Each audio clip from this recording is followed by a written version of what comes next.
Então, vamos iniciar a aula de hoje. Eu sou Andréia Duprá, eu sou historiadora da arte de formação, eu sou mestre em artes visuais e doutoranda do programa de pós-graduação em artes visuais do Instituto de Artes da URGS. Então, é lá que hoje eu faço a minha pesquisa e, junto a isso tudo, eu sou técnica aqui da universidade desde 2009. Então, eu propus aqui, como forma de colaborar com as discussões da agenda cultural, esse curso. Espero que todo mundo aproveite. E como a Júlia explicou, eu vou fazer uma aula expositiva, espero que não seja monótona. Mas se tiverem intervenções, alguma dúvida, alguma coisa, algum equívoco que foi cometido, alguma coisa, vocês podem falar ali no chat, quer dizer, escrever, né? E o Frederico me alerta aqui, né? Já que a gente tem essa questão de uso de imagem e de voz. A Júlia vai colocar ali, já colocou um formulário de presença, isso é para os participantes que têm interesse em ter o certificado, né, da atividade de extensão, que é um certificado de 8 horas, então seria necessário participar de 3 aulas, pelo menos, para obter o certificado. Óbvio, esse aqui é um curso livre, né, todo mundo pode participar da comunidade interna e externa da UFSPA, e quem não tem interesse no certificado, de repente quiser assistir 1 ou 2 aulas, não vai ganhar o certificado, mas com certeza é bem-vindo, né, a gente sabe que nem todo mundo consegue cumprir essa frequência, né. Então, hoje a gente vai falar sobre um caso específico, né, esse curso ele vai abordar essa questão da arte se junta às fileiras da resistência ao nazifascismo. Então, esse curso vai ter um recorte histórico, né, um recorte histórico que é essa primeira metade, né, do século XX, que surgiram principalmente esses regimes autoritários ao redor do mundo, né. Nós tivemos o fascismo e o nazismo na Europa, mas nós tivemos reflexos desses movimentos em quase todos os países, né, dessa ascensão dessa extrema-direita, né. Então, e mesmo na Alemanha, antes do Hitler, né, antes do estabelecimento do nazismo, nós tivemos, né, governos autoritários que tiveram medidas autoritárias, né, nós tivemos o Kaiser Guilherme I, Guilherme II, todo o processo, né, e mesmo o governo social-democrata, ele teve traços, né, de um certo autoritarismo também, né, o que levou à ascensão, né, do Hitler ao poder. A gente vai iniciar esse curso, então, falando sobre um caso bastante específico. Eu escolhi uma artista especificamente. Escolhi a Kate Kollwitz, que é uma artista alemã que iniciou sua trajetória no século XIX. Então, a gente vai ter que tentar nos remeter ao contexto, né, histórico e político dessa Alemanha do século XIX. O que estava acontecendo ali? A Alemanha do século XIX, principalmente a segunda metade do século XIX, é uma Alemanha que passa por uma revolução industrial, né? E passa por um processo de unificação do país. Ali, por 1862, sobe ao poder como primeiro-ministro um personagem muito importante da história alemã, o Otto von Bismarck, né? E o Kaiser era o Guilherme I, e ele foi uma das lideranças, né, desse processo de unificação da Alemanha. Mas outras coisas muito interessantes, né, estavam ocorrendo naquele país, né, no século XIX, né, que vão reverberar nessa trajetória da artista da Kollwitz, né, que a gente vai falar logo em seguida, né. Nós tivemos, né, em 48, o lançamento do Manifesto Comunista, e alguns anos depois nós tivemos a criação da Associação Geral dos Operários Alemães, né, e em 1867, é o ano que nasce a Kate Kollwitz, né, e é o mesmo ano que, por acaso, também é lançado o Capital, né, do Marx. Então, é um processo bastante agitado, né. Existe todo um movimento de unificação, de nascimento de um nacionalismo, de uma certa centralização do poder, e também nós temos essa ascensão do movimento operário e de movimentos de resistência, né. Então, lá pelos anos 70, nós temos mais ou menos a conclusão desse processo de unificação alemã, né, nós tivemos aquela inauguração da Catedral de Colônia, que também foi bastante marcante nesse processo, E junto com a unificação política, veio também o surgimento de um estilo oficial para as artes. Surgiram pintores como Franz von Lambach, Otto von Werner, que são considerados pintores, digamos, de um estilo oficial dessa Alemanha unificada, né? São aqueles pintores que vão retratar o Bismarck, vão retratar o Guilherme II.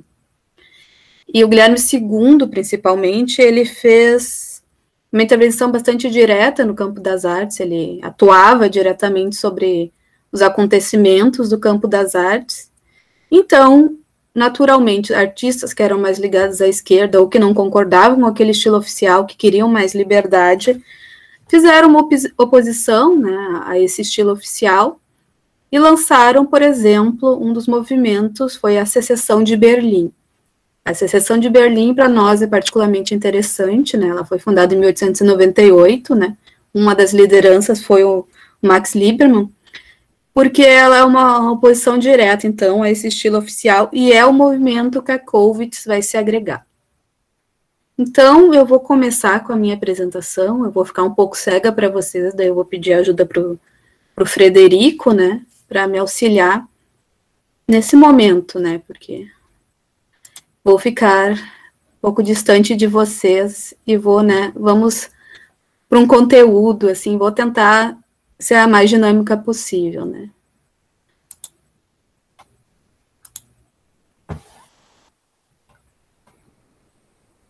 Isso.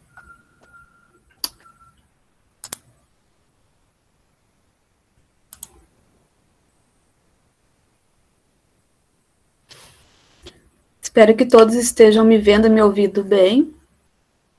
Deem um ok ali no chat, por favor.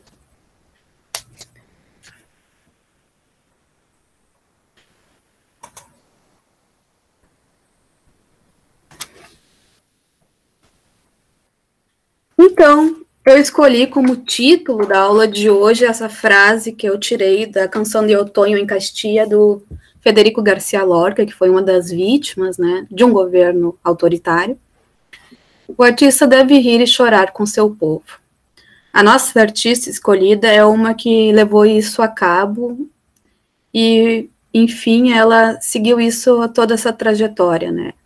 Apesar de uma diversidade de temas que ela abordou, essa senhora aqui, a senhora Kollwitz, ela levou muito a sério essa questão de uma responsabilidade social do artista, né? Então, a Kollwitz nasceu em 1867 em uma família diferenciada, podemos dizer assim. O avô dela era o Julius Rupp, ele foi uma pessoa que... Slide. Não passou?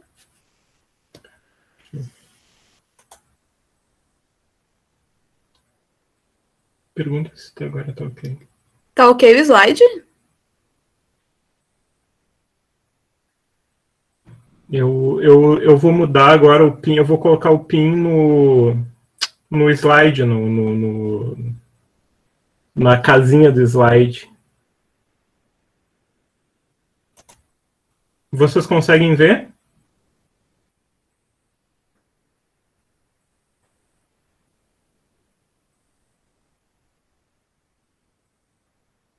Tá vendo? Vocês estão vendo a capa. Ok? Vocês conseguem ver a foto da Kate Kollwitz? Tá. Eu vou por aqui, então, se tá difícil com a tela cheia. É isso? Agora sim. Tá. Então tá bom. Então essa senhora, Kate Kollwitz, como eu ia falando, desculpa os contratempos aqui, pessoal. Ela é neta do Julius Rupp, que foi um sujeito que desafiou a Igreja Luterana Oficial e criou uma comunidade religiosa livre, né?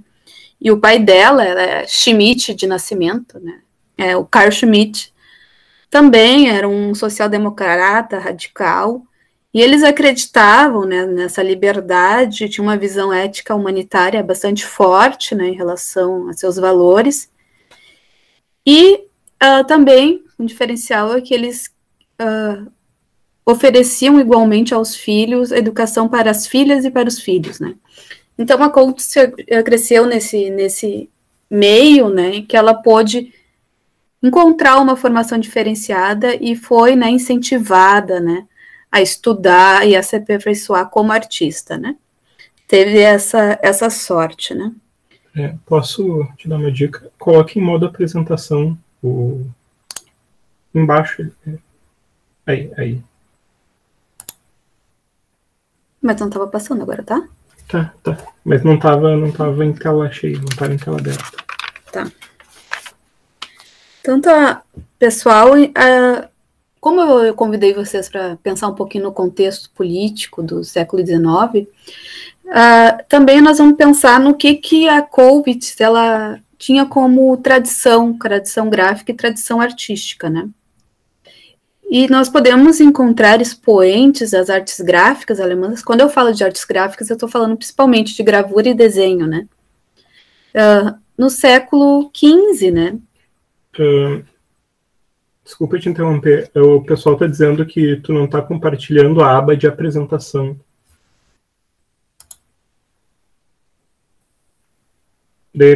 Aqui embaixo tem uma tela de cinema, uma telinha de cinema aqui embaixo, do lado do aumentar, diminuir o PowerPoint.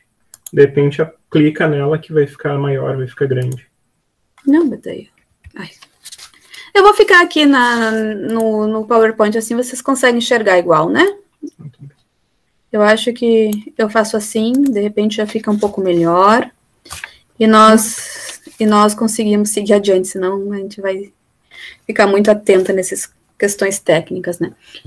Como eu estava falando, a tradição gráfica alemã, ela se inicia de modo bastante forte no século XV, e, enfim, vamos pensar um pouquinho na história da arte, né? Em termos de história da arte, uma das figuras mais importantes, né?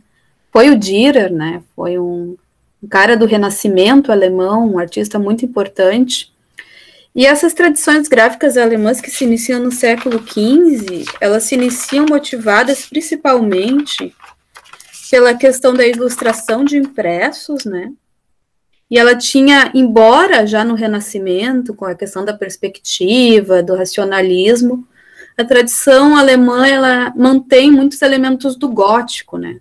Do gótico tardio, que são, às vezes, umas figuras meio grotescas, meio místicas, assim.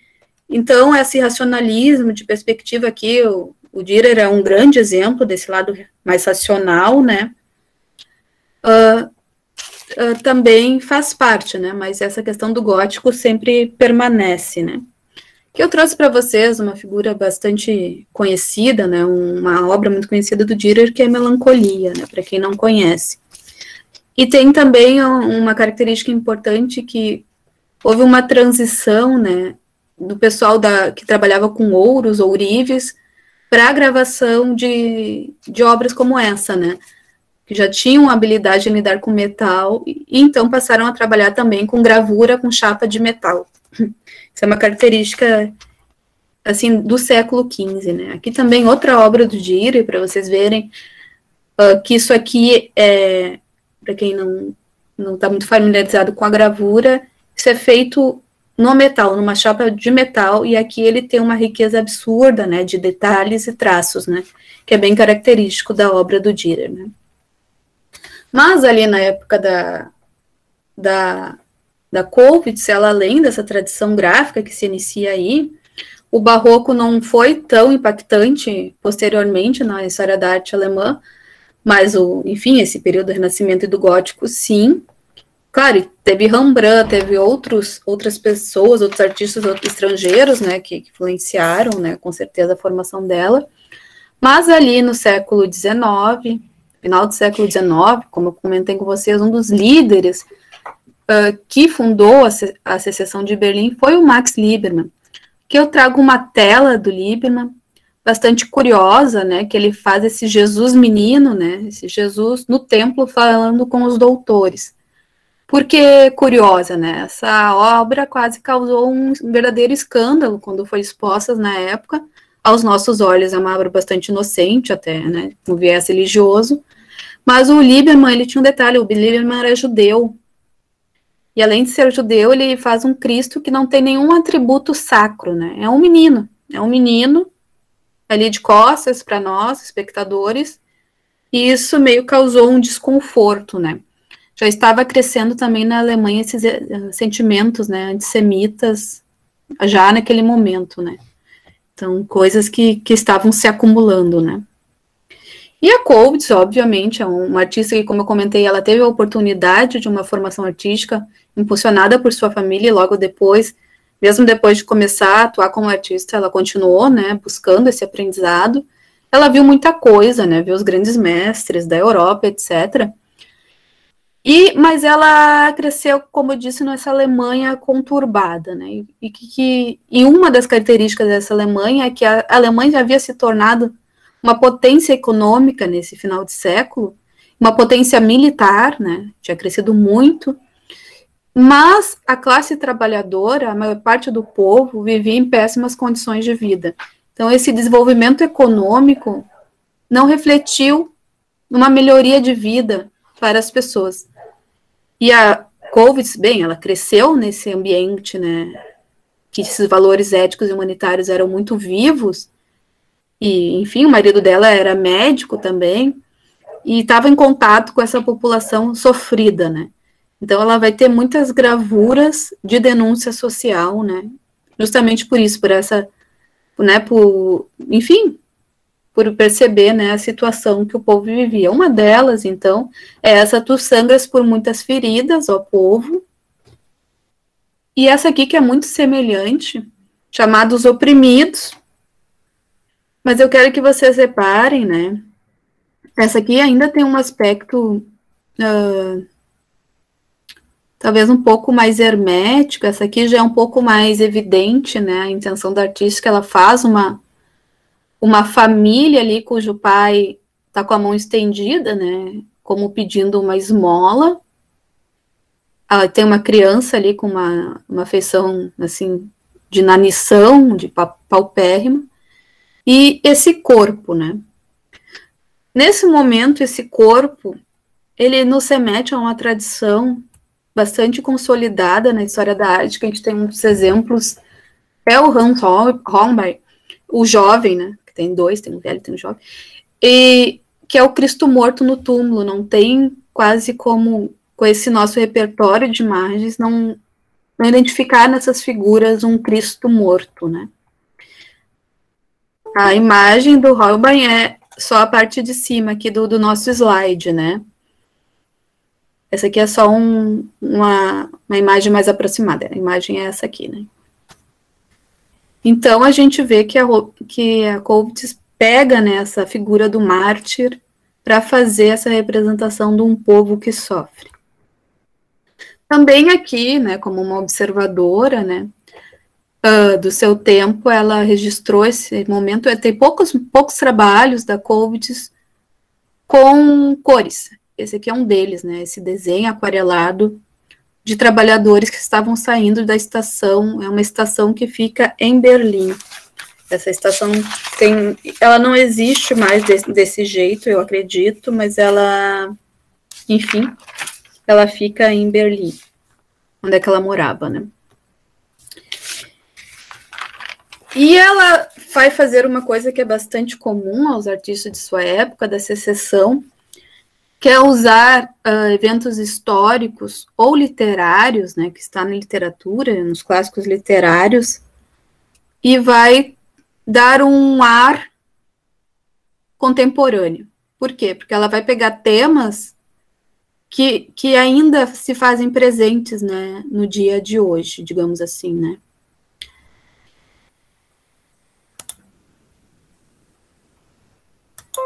Eu vou interromper um pouquinho o compartilhamento, que eu vou apresentar para vocês uma outra tela aqui, que foi uma das inspirações da Coates. Depois a gente fala um pouquinho sobre isso. Existe alguma coisa melhor que viajar? No quarto episódio de Receitas da Floresta, a chefe Kátia Barbosa e o pesquisador Jorge... agora eu vou compartilhar uma outra tela com vocês. Espero que dê certo. Se não der certo, vocês gritem.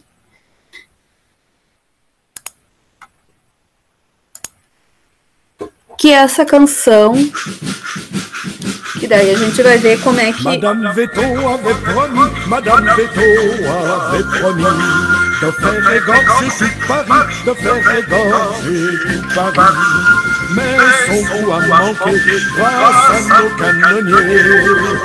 Dansons la carmagnole, vive le son, vive le son. Dansons la carmagnole, vive le son du canon.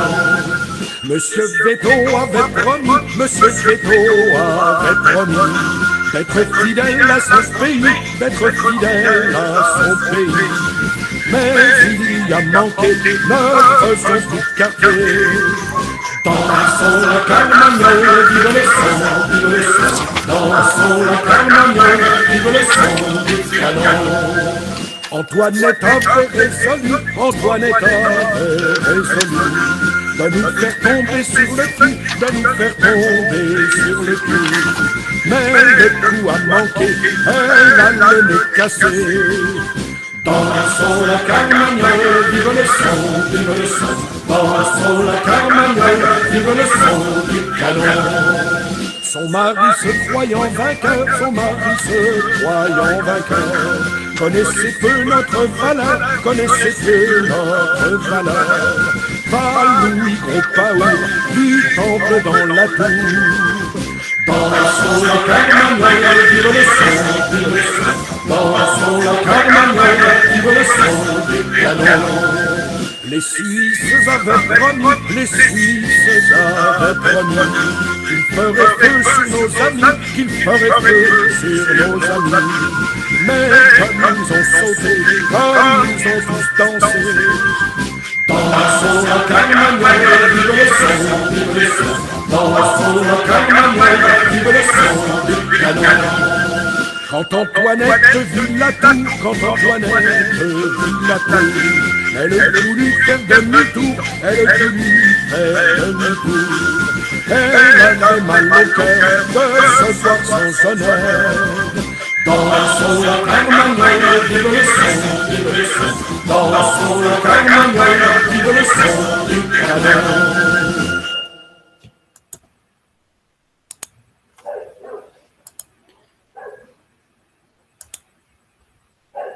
Pessoal, então, essa é La Carmagnole, é um hino revolucionário da época da Revolução Francesa.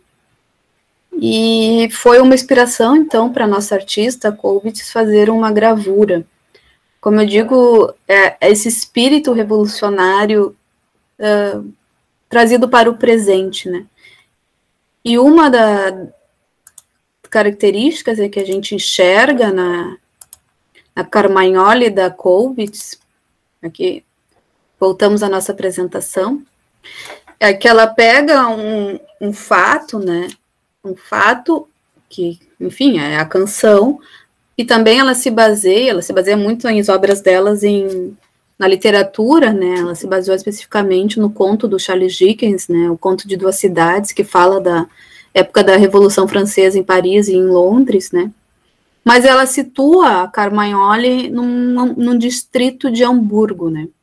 Se identifica pelo casario que se trata de Gange, em Hamburgo. E aqui, né, vocês podem perceber os dançantes, né? E aqui, quem não conseguiu enxergar ainda, é uma guilhotina.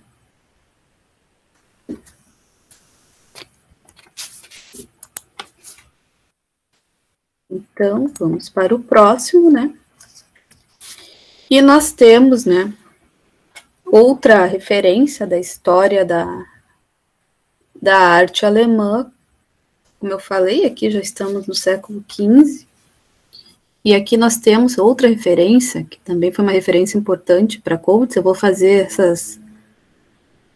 esses saltos, assim, durante a apresentação, para a gente ver, né, o repertório visual que essa artista, com certeza, teve acesso, né, na sua formação, que foi importante como referência também na questão compositiva de algumas obras dela, né? E já na última década do século XIX, ela fez uma obra muito importante, né, que é uma das obras mais referenciadas dela até hoje, chamada A Revolta dos Tecelões. Bem, a Revolta dos Tecelões, ela tem uma referência literária e tem uma referência histórica, né? Se fala sobre uma revolta que aconteceu na região da Silésia, em 1844, quando os tecelões, né, empobrecidos, explorados, resolveram, né, invadir, né, as tecelagens, as fábricas, enfim, fazer um protesto, né. E isso virou uma peça de teatro do Gerhard Hauptmann, chamada Os Tecelões. Na época, a Cobbett estava fazendo uma série baseada no romance O Germinal, do Zola. Ela acabou deixando o Germinal de lado e, enfim, ficou mais inspirada por essas questões dos tecelões. E também é conhecido esse poema do Heinrich Heine sobre esse tema, os tecelões, da Silésia, né? Esse poema aqui eu trago porque ele é bem interessante. Ele foi publicado no Vorwärts, que era o jornal que era produzido pelo Karl Marx em Paris. Então, ele foi publicado pela primeira vez em Paris, né, no jornal do Marx, né. Então, para entrar no clima do que é essa história, vou ler rapidamente aqui os tecelões da Silésia, né. Sem uma lágrima no sombrio olhar, ei-los sentados de dentes cerrados junto ao tear. Alemanha, tua mortalha tecemos a mão, e nela tecemos 3 vezes maldição, ao tear, ao tear. Maldição ao ídolo a quem de inverno rezamos com frio e fome de inverno. Em vão estivemos à espera e com esperança, e ele troçou de nós, riu-se da matança, ao tear, ao tear. Maldição ao rei, rei dos ricaços, que não abrandaram os nossos cansaços, que nos arrancou os últimos vintém, e nos faz metralhar como a cães, ao tear, ao tear. Maldição à pátria falsa e medonha, onde apenas medram o roubo, a vergonha, onde cada flor logo em botão se corta, onde os vermes se cevam de carne morta. Ao tear, ao tear. Voa a lançadeira, estala o tear, e nós noite e dia tecer a suar. Velha Alemanha, tecemos tua mortalha à mão, e nela tecemos 3 vezes maldição, ao tear, ao tear. Então, era um momento de superexploração, né? A gente já viu em filmes, em documentários, nas aulas de história, como eram, né, as tecelagens e aquele regime de trabalho bastante brutal. Então, a Cobbett vai representar o modo dela, né, essa história dos tecelões. Aqui nós temos uma das gravuras, né, dessa série, que se chama A Morte. E a morte vai aparecer mais adiante para nós outras vezes. Eu quero que vocês prestem atenção nas imagens, como ela faz um efeito impressionante de luz, com traços pretos e brancos, né? Só temos isso nessa gravura. E como ela quase se aproxima, em algumas delas, ao que a gente chamaria de uma pintura tonal, que é aquela pintura de cores, a mesma cor em diversos tons, só faz toda uma profundidade, uma textura, um corpo, né? Um volume para essa obra, né? E a morte, ela está aqui, pegando uma senhora para levar consigo. Quem não a identificou, está aqui. A apresentação característica da morte, né, um esqueleto. E aqui a mão sobre o braço da mulher, a levando embora, né. Então, aqui tá os nossos tecelões, né, nossos tecelões não aguentaram mais e se rebelaram, né. Aqui temos a chamada Marcha dos Tecelões. A próxima gravura a gente consegue ver com mais detalhe aqui nesse slide. E aqui, nós vemos aqui gestos bem característicos de uma ação de protesto, o punho levantado e a boca aberta de alguns deles, provavelmente entoando cantos de protestos. Então, eles vão marchar em direção às fábricas, ao patrão, inclusive levando seus filhos, né? E aqui nós temos uma obra muito importante também dessa série, que é muito emblemática, ela é muito impactante. Nós temos aqui um grande portão. Nós temos as mulheres aqui que pegam do próprio chão os ladrilhos, né, as pedras, né, para fazer a sua invasão, né, seu ataque. E esse grande portão que separa contundentemente a classe trabalhadora dos patrões, né. É uma representação muito clara, contundente dessa divisão de classes, né. E esse portão, como eu falei, eu vou fazer esses pulos, né, é um elemento que a Kollwitz fez aqui num contexto de revolta, né, social, mas ela já viu em referências visuais dela, como é o caso do Max Klinger, que foi uma das suas principais referências nessa obra chamada Um Portão. Aqui na história, é a história de uma série chamada Um Amor, nada a ver com a Revolta dos Tecelões, é um conto amoroso, mas aqui nós temos novamente essa composição com esse grande, né, elemento arquitetônico. Enfim, e a outra grande série da Kollwitz se chama, ainda no início do século, A Guerra dos Camponeses, também inspirado em um fato histórico e no livro do William Zimmermann, que fala sobre as grandes guerras camponesas, né? As grandes guerras camponesas, elas aconteceram no início do século XVI, ali em 1520, e para os sociais-democratas, naquele momento, que eram, digamos assim, o que havia de mais progressista na política alemã ali, ele é um marco como na tradição revolucionária alemã, como o primeiro estalo revolucionário na história alemã, quando uma classe, no caso, os camponeses, que viviam naquele sistema quase feudal ainda, de superexploração, eles se agem, né? E é um paradigma de luta pela liberdade contra a servidão. Aqui nós temos a primeira obra dessa série, a primeira gravura, e o que a gente vê são dois homens servindo como um animal para um arado, praticamente, aqui. São dois homens completamente, quase deitados, né, nessa posição quase horizontal, aqui nessa diagonal, mostrando, né, essa situação de humilhação que eles estavam vivendo. E aqui outra obra bastante interessante dessa série é essa Armando-se, muito interessante. Vocês vejam o movimento que ela faz aqui, essa espiral dos camponeses, né, que estão saindo tipo de uma cripta, de um lugar, né, no subsolo, parece, que tem essa luz e tem esse movimento das armas que a gente vê aqui. E aqui nós temos uma personagem interessantíssima também, que os falantes do alemão vão me desculpar. Ela é a Margaret Renner, ela foi conhecida como a Ana Negra. Ela consta no romance do Zimmermann, mas ela é uma personagem com registro histórico, ela de fato existiu, e era uma mulher que era uma liderança nessas guerras camponesas, lá de 1500, vejam só. E ela ficou conhecida, né, porque ela incitava, enfim, a revolta dos seus companheiros. Aqui nós temos a Black Anna, a Ana Negra, a Margarete, ou como queiram chamá-la.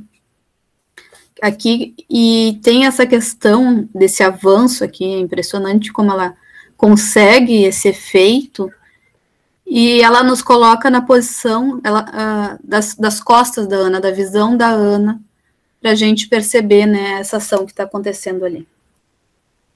E aqui, quando o conflito é praticamente esmagado, nós temos essa situação triste de novo, né?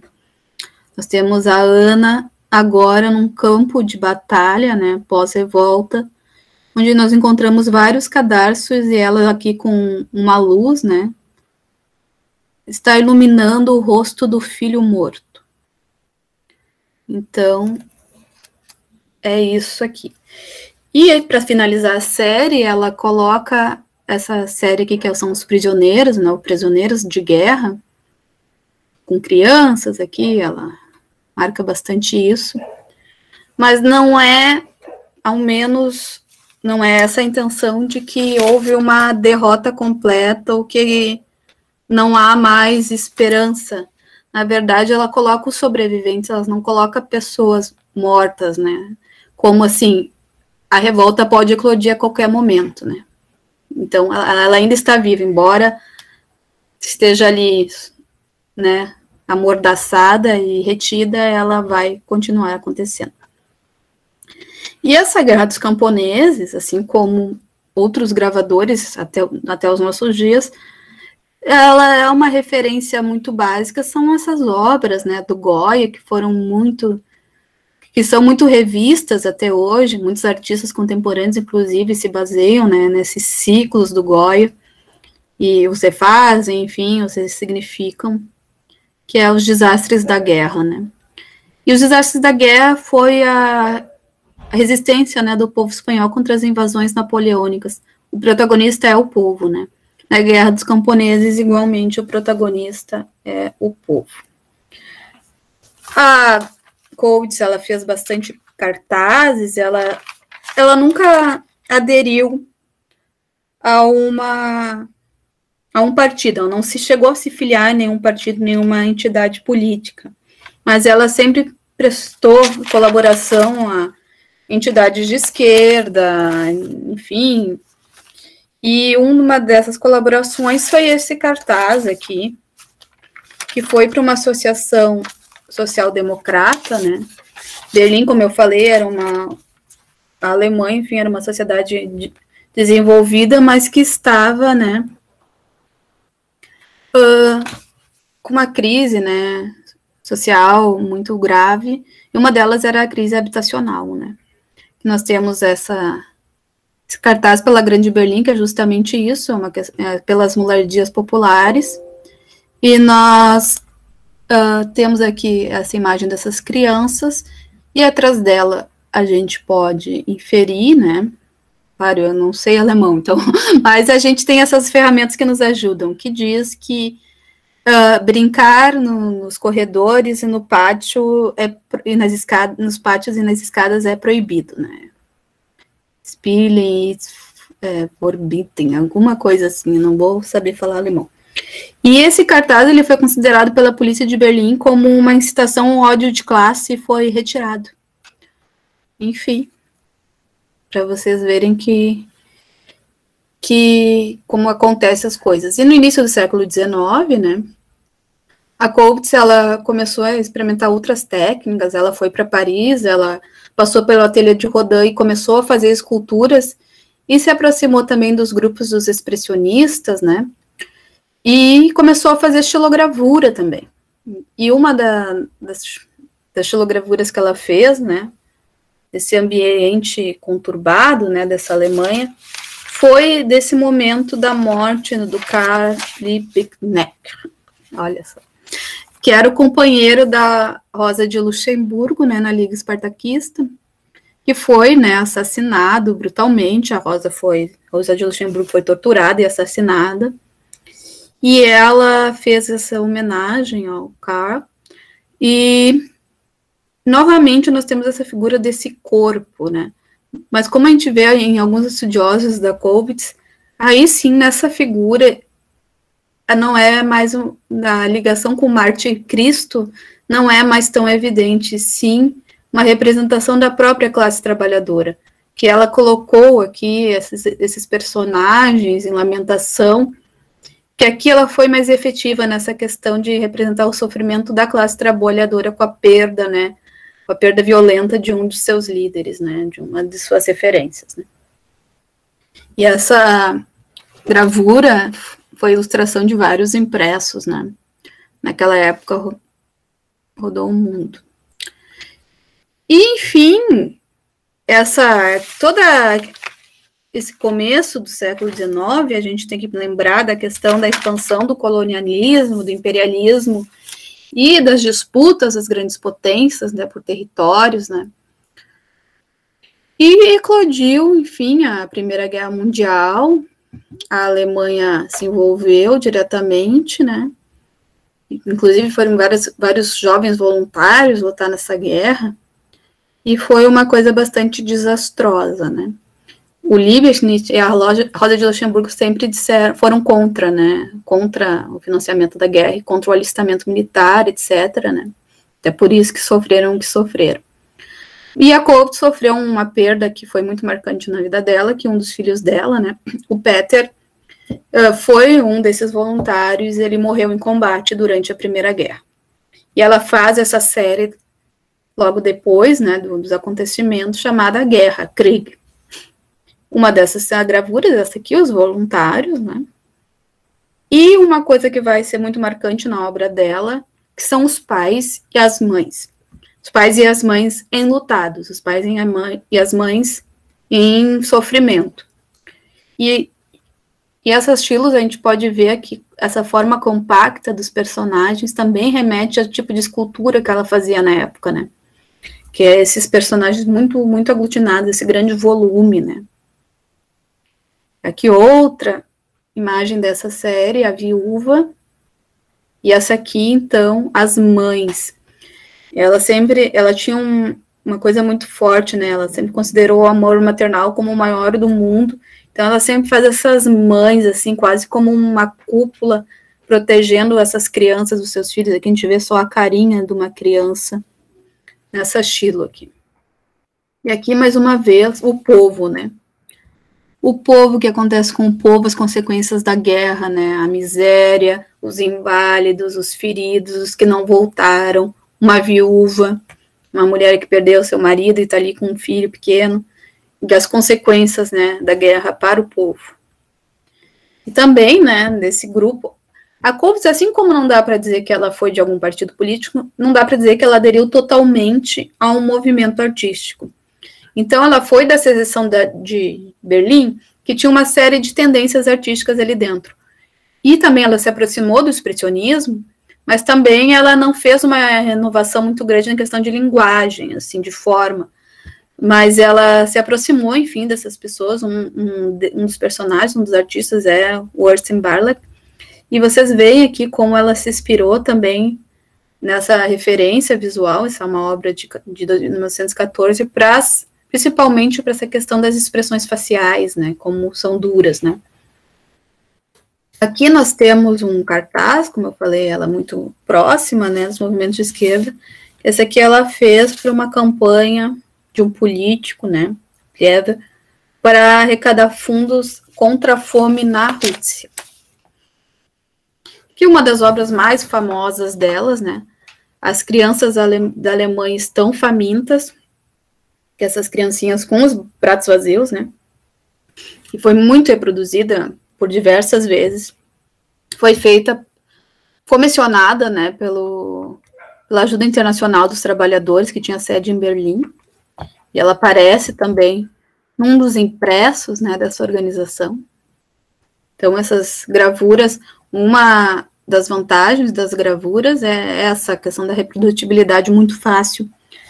E uma das referências dela, o Max Klinger, ele chegou a escrever um tratado sobre isso, de como a gravura e o desenho se prestavam, assim, de maneira muito efetiva para fazer obras narrativas e também obras de grande alcance, né, devido a essa capacidade de reprodução facilitada, né.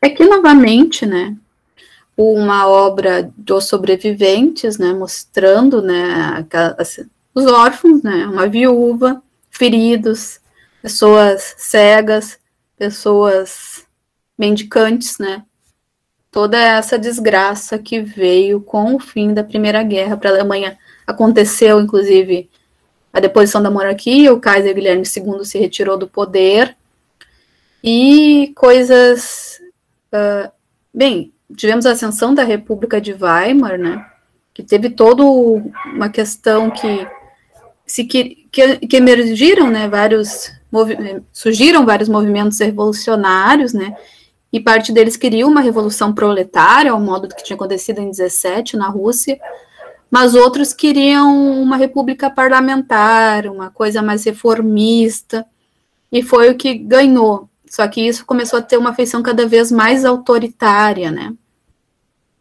com o tempo, né. E aqui outra questão da Kolb, novamente falando sobre essa questão da pobreza e da fome infantil, nessa obra também bastante reproduzida dela, chamada Pão.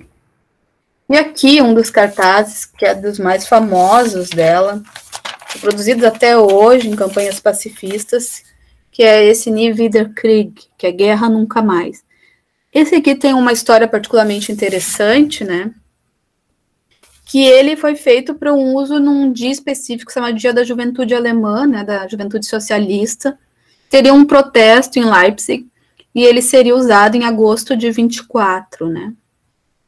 Só que esse gesto, especificamente, aqui, que a gente vê nessa figura andrógena, propositalmente andrógena, né, que não dá para saber se é uma moça ou um moço, ele tem uma referência a um fato que aconteceu no primeiro dia, né, da juventude, em 1920, quando um rapaz que serviu no exército, Max Westphal, ele tinha perdido um dos braços na guerra, e com o braço, né, que lhe restara, ele fez esse gesto e gritou no meio da plateia, da multidão que assistia ao evento Guerra Nunca Mais.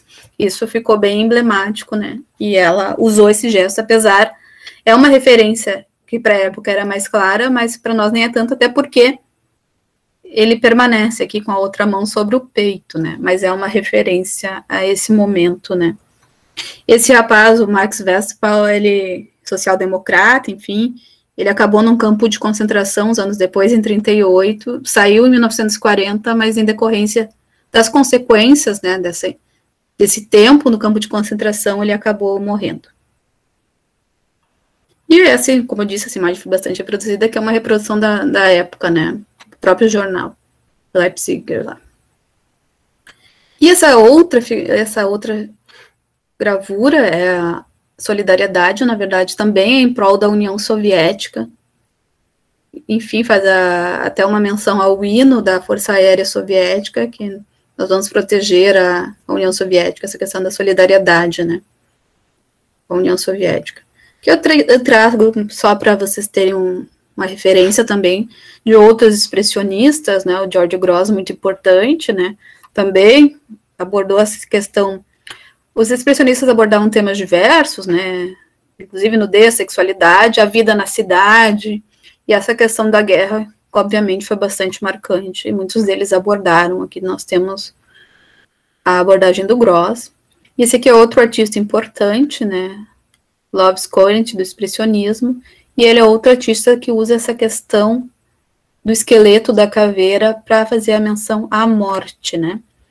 Só que isso aí também remete a uma questão da tradição gráfica, da tradição artística, né, alemã, que é a dança da morte, a dança macabra, a gente encontra as duas traduções, que vem lá da Idade Média, né, que foi muitas vezes revisitada também. Aqui eu trago para vocês uma imagem de uma dessas versões, né, uma estilo da Crônica de Nuremberg, que é a dança da morte, né, que usa essa figura do esqueleto. Otto Dix, também outro que fez muitas obras sobre essa questão da guerra, né, que ele faz uma sobre um bombardeio de uma cidade, e ele é bastante cru, ele é muito cruel até nessa questão da demonstração, da representação dos corpos em decomposição, enfim, essa questão, enfim, da violência, né. E também sobre isso, como eu tinha comentado, a Coates perdeu o Peter, né, na Primeira Guerra Mundial, com seu filho, e uma das obras que ela demorou assim, mais tempo para fazer está nesse cemitério dos soldados alemães, hoje, na Bélgica, que é Os Pais. E os modelos dessas figuras é o marido dela, né, o Karl Kovetz, e ela própria, né. Então, na verdade, é um monumento ao seu filho, né, falecido. E aqui, como eu falei, como eu tinha comentado, a questão da Schilo, né, essa escultura dela que tem essas mães, assim, muito protetoras, né, sobre seus filhos. E essa aqui ela fez especialmente para um momento que para ela não foi tão triste, né, que foi o nascimento dos seus netos, né, que eram gêmeos. Então ela fez questão de botar duas crianças, né, para homenagear os netos. E aqui a última lito da Kovetz, está em alemão, mas é algo como as sementes que são para semear, né, que são para semeadura, elas não devem ser moídas, né, não devem passar pelo moinho. que é essa questão dela toda contra o alistamento militar e pela preservação da juventude contra a guerra, né? É o último alito que ela fez. Ela, infelizmente, ela ficou na Alemanha durante o período do nazismo, né? Ela foi convidada, inclusive tinha várias pessoas, inclusive dos Estados Unidos, que queriam tirá-la da Alemanha, patrocinar, né, essa migração dela, mas ela não quis sair da Alemanha, ela já era uma senhora, e ela ficou, como se diz, num exílio interno, né, numa imigração interna. Ela ficou lá, ela era perseguida e vigiada, né, até porque ela tinha essa história, né, de contato com a esquerda alemã, e tinha muitos amigos da comunidade judaica, né, que ela se relacionava até com os que sobraram, né, durante a guerra. Então ela ficou muito em silêncio, né, nesses anos todos. Ela não chegou a ver o fim da Segunda Guerra, ela morreu poucos meses antes, né, de acabar o conflito. E ela foi uma referência para artistas no mundo inteiro, principalmente artistas... Opa, tá até errado ali escrito fascismo. No mundo inteiro, teve repercussão do seu trabalho na época em que ela estava viva. Brasil, China, México, Estados Unidos, enfim, circulava essa produção da Koubitz, né? Ela é uma artista respeitada e ela foi referência, né? Então a gente vai dar um salto bem grande da Alemanha para o México. E, como eu falei, a obra da Koubitz chegou no México. E no México nós tivemos uma entidade chamada Taller de Gráfica Popular. Nós ainda estamos falando de artistas engajados, né? Que foi uma oficina, um ateliê coletivo de artistas voltados às artes gráficas que, enfim, que priorizava, então, esse trabalho que era muito discutido num grupo e que muitos deles estavam envolvidos com questões sociais e políticas, né? Também vamos lembrar um pouquinho da tradição artística mexicana que esse povo, né, surgiu. Nós tínhamos ali já no início do século XX, né, os 3 grandes muralistas mexicanos conhecidos mundialmente. O México, na verdade, se tornou um polo cultural atrativo para artistas do mundo inteiro naquele momento, né? Vinha artistas dos Estados Unidos, da Europa, para o México, né? Para sentir esse movimento artístico muito vibrante que tinha no México naquele momento, né? Os 3 grandes muralistas, né, como a gente chama, né, a trindade do muralismo mexicano, Diego Rivera, Orozco, Afonso Siqueiros. Em termos de artes gráficas, nós temos o José Guadalupe Posada, que é uma referência importante para o taller de gráfica popular. Se eu estiver indo muito rápido ou falando alguma coisa que vocês não entendam, por favor, usem o chat, tá? E o José Guadalupe Posada, ele fez uma crônica do dia a dia nas suas gravuras, né, do século XIX, principalmente. Ele viveu para ver a Revolução Mexicana de 1910, que se iniciou em 1910, e ele é responsável por popularizar esses personagens, né, as calaveiras, que ele usa desde sempre na sua obra, que ele usa tanto para contar uma história com a forma da calaveira, como para fazer uma crítica social, ou até para fazer uma homenagem, no caso aqui, ao Zapata, né? E ele, então, como eu falei, ele faz umas crônicas de cotidiano de cenas bastante simples, assim, até de ambiente domésticos, normal, mas aqui eu trouxe as calaveiras, né? Normal quer dizer com pessoas, com carne e osso, não só osso, né? Aqui é uma cena de fandango com as calaveiras. E aqui essa calaveira mais conhecida por todos nós, que é a Catrina, né? Até hoje, personagem sempre revista e revista no Dia dos Mortos, no México, né? Pintada, colorida, com flores, enfim. Aí está a Catrina e o seu criador, o Posada, né? E o Posada não foi só uma referência para o pessoal do Taller de Gráfica Popular, que eu vou falar um pouco mais adiante. Nosso tempo voa, gente. Mas também para os artistas mexicanos em geral, né? Aqui nós temos uma Catrina no meio de um mural do Rivera, né? Aqui está ela, bem enfeitada, nesse grande mural, Sonho de uma Tarde Dominical na Alameda Central. Aqui tá. Peguei ali o detalhe, porque senão vocês não iam identificá-la aqui, ao lado da Frida, né? E do próprio Rivera em forma de um meninote aqui. E aqui está, né? um dos fundadores desse dito taller de gráfica popular que eu estou contando para vocês, que foi fundado em 1937, o Leopoldo Mendes. Esse aqui é um dos personagens centrais da história do taller de gráfica popular, como das artes gráficas mexicanas, né? E aqui ele faz uma homenagem ao Posada, que está vendo uma cena de confusão na rua e já está ali com a sua plaquinha para gravar essa cena, né? Para colocar num impresso e levar a história adiante, né? Então, a tradição mexicana artística, ela tem esse potencial todo do muralismo, da arte colonial, que também é muito forte, tem toda aquela riqueza da arte pré-colombiana como referência, né?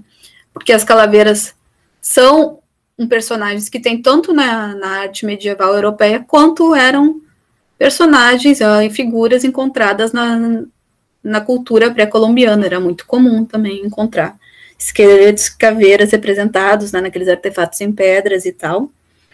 E eles tinham também toda essa coleção já disponível, né, para os artistas aqui do século XX no Museu Nacional. Já tinha uma academia de arte consolidada, a Academia de São Carlos.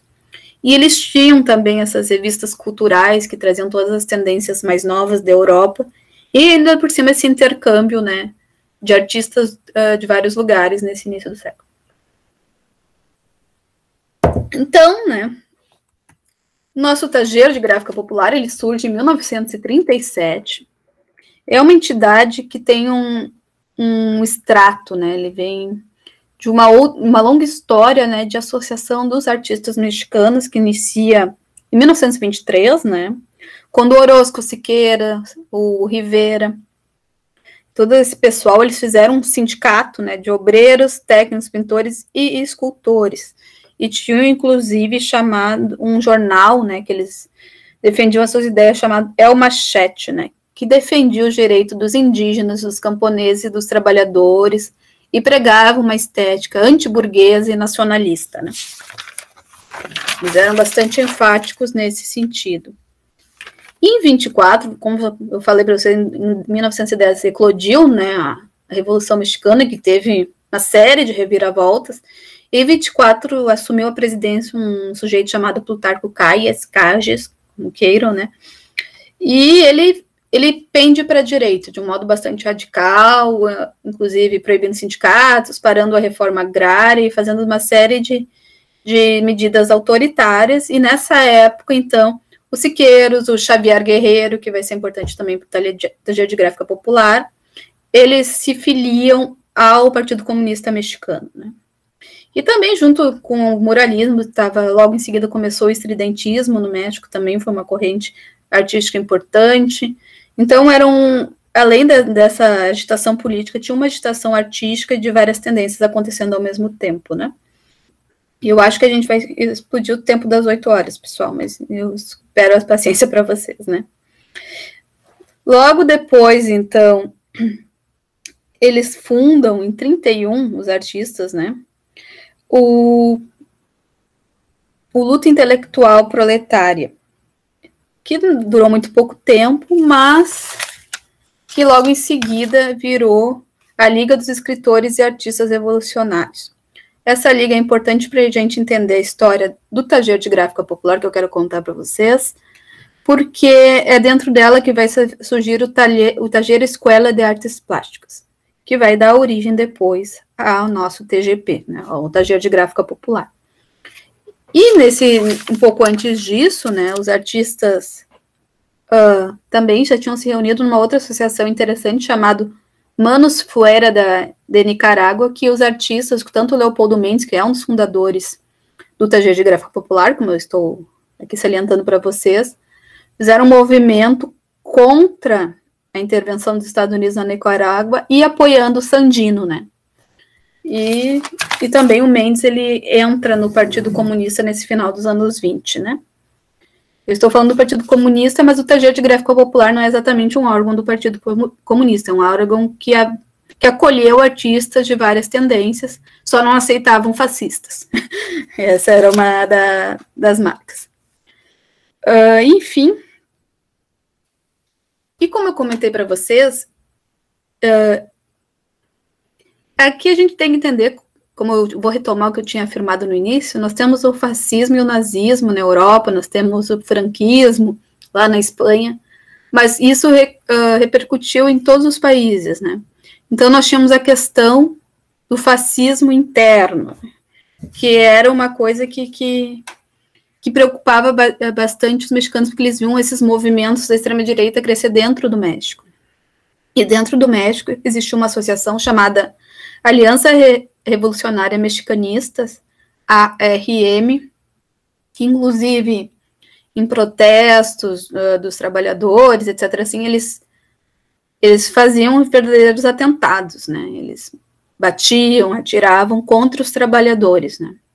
Era, digamos assim, e também os camisas douradas, que eles chamavam, que eram os fascistas mexicanos. Então, o Taller de Gráfica Popular, ele nasce nesse momento, né, com um pessoal com uma consciência política bastante forte. Então, ele automaticamente, já nos seus primeiros anos, né, aqui ainda não, porque é 37 que se funda, mas esses artistas já estão envolvidos com essa luta contra o fascismo. Essa aqui é particularmente interessante, né, vocês veem, né, que eles preservam a figuração e eles têm um rompimento com... Aqui é interessante pensar um pouco na questão da história, né. Aqui nós temos uma cisão, né, do pessoal trotskista, né, com o pessoal trotskista, né.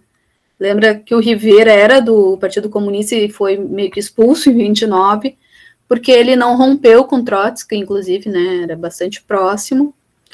Mas essa questão o André Breton, lembrando que o surrealismo também é uma tendência artística, não vou entrar nesse ponto, mas o André Breton, que é um dos seus mentores, ele era trotskista, ele foi para o México, né, nessa época. Então, o surrealismo e essa questão não deixou de certa forma, de ser uma referência para esses artistas, mesmo que eles, né, tivessem essa cisão com os trotskistas. Essa aqui é particularmente interessante, né, vocês veem que o Mendes, ele fez um grande obstáculo, aqui no caso, um grande obstáculo para 3 personagens, que vocês estão vendo aqui em cima desse tanque, tipo um tanque, né, com esse grande punho de protesto, né, simbolizando, enfim, o poder popular, né, o poder combativo. Nós temos aqui um personagem que vocês vão ter dificuldade de ver, mas se tivesse aumento, seria um personagem que tem no seu chapéu aqui a sigla ARM, né, dos fascistas mexicanos. Nós temos aqui um Yankee, né, um cara com um chapéu de Silsan com a suástica, apresentando a associação que eles faziam do imperialismo com o nazismo, com esses regimes autoritários, e esse cara de rosto vermelho, de rosto redondinho aqui, que é uma figura real, que foi um sindicalista corrupto que era ligado ao CAGES. Então, ele tá aqui fazendo um protesto contra essa corrupção dos sindicatos, né, que se aliam a governos de ultradireita, de extrema-direita, ao capitalismo e ao fascismo ao mesmo tempo. E uma das principais obras do Taller nesses seus primeiros anos é La Espanha de Franco, né. Como eu falei, eles tinha bastante exilados também no México. O México recebeu muitos exilados da Guerra Civil da Espanha, né, do pessoal que fez, né, que tentou plantar uma república, né, na Espanha, do pessoal da esquerda, e eles fizeram, então, esse livro aqui, A Espanha de Franco. E como tem essa questão do fascismo interno, então eles conseguem associar, né, que o fascismo, né, ele ameaça também os países americanos. Então, é uma luta de solidariedade internacional que também olha para o seu território, né. Aqui nós temos algumas, eu vou passar mais rápido, infelizmente, pelo Taller de Gráfica Popular, pelo avançar da hora. Nós temos aqui os soldados de Franco, né? Algumas imagens desse álbum que conta algumas histórias, alguns episódios, né? Dessa ascensão do Franco na Espanha, né? Como essa aqui, a tomada de Paris, olha eu, a tomada de Madrid, que ele faz, né? Ele pega até esses esquemas do futurismo, que era outro movimento desse início do século, que é essa representação do movimento, esse Franco ridículo, praticamente, embaixo desse chapéu, aqui uma suástica, né? Enfim. E aqui está o grupo, né? Vamos mostrar as carinhas de alguns deles, que foram muita gente que passou pelo taller de gráfica popular. Aqui o Alberto Beltrán, o Ángel Bracho, Fernando Castro Pacheco, o nosso Leopoldo Mendes, né? Que eu estou falando dele desde que eu comecei a falar do taller. O Inácio Aguirre e o Raul Anguiano. Aqui, como eu tinha comentado para vocês, o surrealismo, né, não deixou de ter sua influência, né? Em 38, eles fazem uma série de pôsteres, né, que foi comissionada, que foi em parceria com a Liga Pro Cultura Alemã do México, né. A Liga Pro Cultura Alemã, o México, recebeu muitos também exilados da Alemanha. São esses exilados, então, que lutam contra o nazismo, contra o fascismo desses países que eles acabaram por estar, né. E aqui nós temos esses pôsteres que foram feitos em 38 para uma exposição específica do Palácio de Belas Artes, em parceria com a Liga Pro Cultura Alemã. Aqui nós temos um do Pablo Hicks, também um personagem importante do taller de gráfica popular, né? Ele faz essa figura amarrada numa suástica. Aqui, novamente, né, sobre o fascismo espanhol. E também o apoio, né, à União Soviética, que estava combatendo, né, esses regimes na Segunda Guerra Mundial. Aqui, essa questão que nos lembra, assim como em algumas obras da Kovács, aquela questão da referência a Goya, que foi importante, e é importante até hoje, né, como referência para muitos artistas, esse colosso, né, esse homem gigante, né. Aqui, no caso, ele está protestando e está acusando, né, alguém que está chicoteando pessoas. E aqui eu acho essa obra uma das mais inventivas do Leopoldo Mendes nesse tema, né, contra o nazismo, que é esse personagem que é feito de canhões, de baonetas, de facas, enfim, com bandeiras da insígnia nazista. Nesse momento, né, como eu tinha falado, o Cádiz se voltou muito à direita, mas naquele momento o Lázaro Cárdenas, que já tinha assumido a presidência, retomou algumas coisas como a reforma agrária, a educação no campo. Então, eles meio que estavam apoiando o Cárdenas nesse sentido, né, quando viam que realmente ele era um presidente que estava contra os nazistas, né, contra os fascistas, porque o Cádiz, ele fez que não via os atentados que estavam acontecendo dentro do próprio país, né, por esses grupos de extrema-direita, né.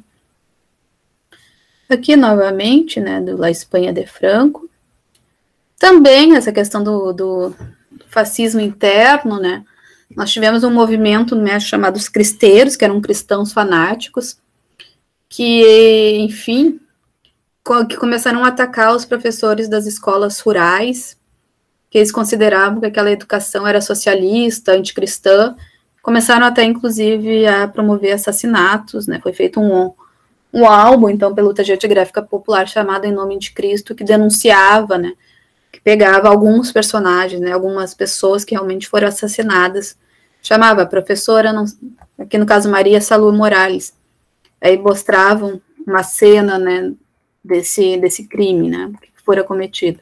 Aqui novamente, né, um professor que foi enforcado aparentemente, né. E também nós temos como referência, muita referência, o taller de gráfica popular fez gravuras sobre a Revolução Mexicana, fez várias coisas e também usou como referência as fotografias, principalmente desse arquivo que é muito importante no México, que é o da Casa Sola. E aqui nós temos um episódio, aqui no caso é outro, né, outro arquivo, que mostra esse ataque, né, dos fascistas, dos camisas douradas contra um movimento dos taxistas na cidade que estavam protestando, enfim, eles não admitiam, né, que os trabalhadores protestassem e realmente atacavam com violência. Aí o Alfredo Salsi, que também era do TGP, protestou contra isso. Como eu falei para vocês, a Kovács, ela foi muito importante, né, nós temos aqui um estilo do Leopoldo Mendes chamado A Carta, né, vocês veem que interessante, né, ele escolhe aqui como se fosse uma cena presente, aqui um certo passado dessa figura, em que ela apoia, que mostra o apoio de sua casa, de sua família ao regime nazista, né, que nós temos como enfeite de parede, inclusive uma bandeirinha nazista, mas que ele quer mostrar aqui que as vítimas da guerra não são só aqueles que eles consideram inimigos, mas o próprio povo alemão que apoiou, né, esse regime. E aqui, né, foi uma referência que é bem clara, porque o Mendes viu as gravuras da Coates, era uma referência desse tipo de expressão de composição, né. E o livro negro de terror nazi na Europa, que foi lançado em 43, foi um dos principais empreendimentos que o Taller de Gráfica Popular também fez parte, de denúncia contra o nazismo, né. Ele foi um projeto do Hannes Mayer. O Hannes Mayer, ele era um exilado no México, ele chegou no México em 39, e ele foi diretor da Bauhaus. Foi um movimento bastante importante, que surgiu na época da República de Weimar, né.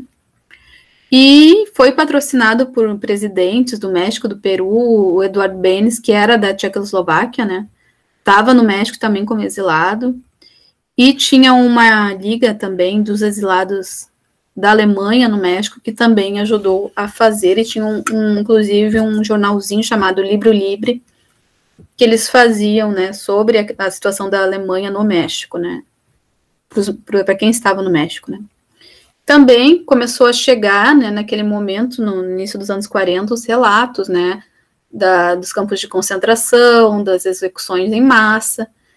Nós temos aqui um pequeno relato do jornal Futuro, né, que fala sobre o que estava acontecendo, né. O terror é furioso, especialmente contra os judeus, 700 mil, dos quais 1/5 da população da Polônia já foi fisicamente destruída. No dia 17 de abril, os nazistas organizaram um banho de sangue no gueto, inauguraram câmaras de gás tóxicos móveis, né, portáteis, onde podiam matar 100 pessoas. Enfim, começou a chegar, mas o regime nazista, mesmo durante a guerra, ele abafava, né, essa questão do extermínio em massa, né. Mas isso começou a chegar primeiro, inclusive pelos relatos do Bund, né, do Bund, que é uma organização de judeus socialistas, né, na Polônia, já tinha vindo para as Américas, né, esse tipo de relato. O Futuro era um jornal da Universidade Obreira do México, né. E esses artistas e uma série de escritores de diversos países, com patrocínio de diversos governos, então fez esse livro que reuniu contos, não eram contos, eram crônicas, né, que relatavam fatos reais, de diversos escritores, com ilustradores de vários países, e vários deles do Taller de Gráfica Popular. Então, na abertura desse livro, nós temos uma ilustração do Franz Masserel, que fala justamente isso, né, a todos os que morreram e a todos que estão lutando. Ainda não havia terminado a guerra, né. Aqui nós temos uma ilustração do Alfredo Salz, que é um dos componentes do Taller, que fala, né, sobre um oficial alemão que foi para uma vila pequena na Alemanha, e a missão dele era realmente exterminar os habitantes daquela aldeia, né. E tem uma ilustração do Alfredo Salz para ilustrar esta crônica, né, e essas ilustrações, algumas ilustrações usadas aí, feitas pelo TGP, já tinham sido usadas nos cartazes da exposição de 38, como é o caso dessa aqui do Salz, né. Tinha essa questão de denúncia do relato dos supostos interrogatórios, que na verdade era uma sessão de tortura, né, feita pela Gestapo. Aqui também nós temos uma obra do Mendes, tratando essas questões. A questão do nazismo e a Espanha, né, dessa colaboração do regime do Franco com o regime do Hitler, também é exposta e denunciada nesse livro. Esse livro também tem várias fotografias, né, inclusive umas bem impactantes, né, mostrando corpos, né. Aqui nós temos, inclusive, a Guernica bombardeada aqui embaixo. Nós temos essa questão também da existência dos povos relatada nesse livro, né. Aqui nós temos uma obra do Leopoldo Mendes, vou mostrar para vocês aqui com melhores detalhes, A Vingança dos Povos, que é uma homenagem ao povo iugoslavo que tentava resistir à invasão nazista, né. Aqui um Hitler que mata nenês, né, enfim, seus aliados, aqui os enforcados, que eles deixavam uns 3 dias pessoas enforcadas ao público, assim, para que as pessoas vissem mesmo que eles não estavam ali para brincar, né. Então era comum ficar as pessoas, infelizmente, enforcadas à mostra por uns 3 dias. Aqui uma referência, de novo, a Kollwitz, né, nessa composição do Mendes, né, que é esse levante, né, isso aqui seria uma das obras da Guerra dos Camponeses, mas ela não chegou a entrar na série. Vocês veem que interessante aqui essa figura feminina, né, e obviamente esse povo revoltoso que se levanta. A gente pensa também no Delacroix, né, na Liberdade Guiando o Povo, também é uma imagem icônica nesse sentido, para esse tipo de composição, né. Aqui nós temos, que foi reproduzido no livro, uma carta que um guerrilheiro jugoslavo fez para o filho, que ainda não tinha nascido, né. Eu não vou ler toda para vocês, mas enfim, é um recado do pai para o filho, né, pedindo desculpas, né, pelo mundo que ele estava encontrando, mas infelizmente o filho também não chegou a nascer, porque a esposa grávida foi assassinada, né, naquele momento. Também não foi uma das vítimas do governo. Também temos fotografias, né, do gueto de Varsóvia, né, o estado das pessoas em inanição, enfim, toda aquela tragédia, né. Também temos a denúncia do governo do Mussolini, do regime do Mussolini, e essa questão do extermínio em massa, né. Temos esses trens onde eram colocados os judeus, não só judeus, como ciganos, comunistas e todo mundo que era contra o regime, que era considerado, né, um problema. E nós temos também essa referência dessa fumacinha que, obviamente, nos remete, né, aos campos, né, e as câmeras que eram queimados, né, os judeus, né. Aqui, então, nós temos, como aparece no livro, essa gravura do Mendes. E nós temos uma homenagem, então, bastante apoio à questão da União Soviética, sua atuação contra esses regimes, né, nesse livro. Aqui nós temos uma gravura do Pablo Higgs, como eu comentei com vocês, um dos principais personagens também do Tragédia Gráfica Popular, que mostra essa guerrilheira que foi morta e torturada.